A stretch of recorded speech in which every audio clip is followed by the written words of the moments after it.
عام طور سے ہمارے محاورے میں صبر اس کو کہتے ہیں کہ کوئی تکلیف ہوئی تو آدمی اس کے اوپر واویلا نہ کرے، لیکن قرآن کریم کی اصطلاح میں صبر در حقیقت بہت وسیع مفہوم رکھتا ہے۔ اصل میں صبر کے معنی ہوتے ہیں روکنا یا باندھنا۔ لغوی معنی لغت میں اگر دیکھا جائے تو صبر کے لفظی معنی ہے باندھنا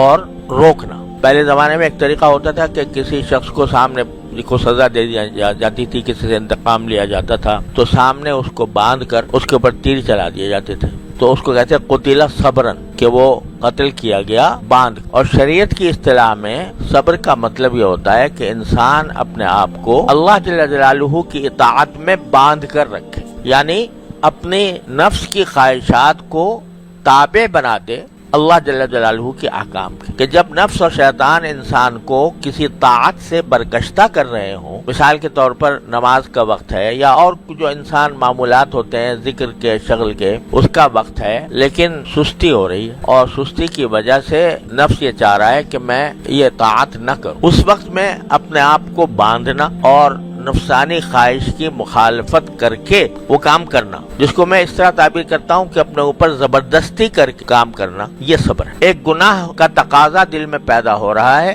دل اس کے لیے مچل رہا ہے کہ یہ گناہ کر لوں، بد نگاہی کر لوں، کسی کوئی جھوٹ بول دوں، کوئی غیبت کر لوں، نفس اس کے لیے انسان کو مجبور کر رہا ہے، تو اپنے آپ کو باندھ کر اس عمل سے آدمی رک جائے زبردستی کر کے، یہ صبر ہے۔ جنت انعام ہے در حقیقت صبر کا۔ صبر علی الطاعۃ، طاعت کے اوپر انسان اپنے آپ کو باندھے، صبر عن المعصیہ، معصیت سے بچنے کے لیے انسان اپنے آپ کو باندھے، اور صبر علی المصیبہ، تیسرا کہ جب تکلیف آ جائے تو اس پر صبر کرے۔ یہ تکلیف والی صبر جو ہے آخر میں، اصل صبر طاعت کا ہے، طاعت پر ہے، معصیت پر ہے، اور پھر آخر میں مصیبت پر، کہ کوئی تکلیف پہنچ گئی تو اس پر آدمی صبر کرے۔ تو یہ تیسری قسم ہے جس کو ہم عام طور سے صبر سمجھتے ہیں، اور اس کا مطلب بھی یہ نہیں ہے کہ روئے نہیں، تکلیف کا اظہار نہ کرے، بلکہ جو تکلیف آ گئی ہے اس کو یہ سمجھے کہ یہ اللہ تعالیٰ کی مشیت سے ہے اور برحق ہے، باری تعالیٰ کا فیصلہ برحق ہے، مجھے تکلیف ہو رہی ہے لیکن میں اس پر مجھے کوئی شکوہ نہیں، گلہ نہیں اللہ تعالیٰ سے، اس کے جو فیصلہ ہے وہ برحق ہے، میں اس پر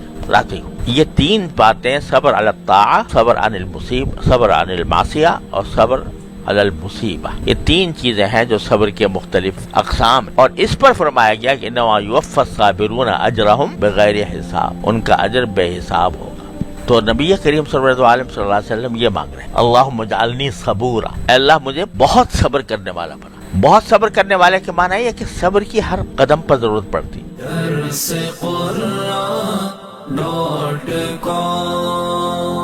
www.darsequran.com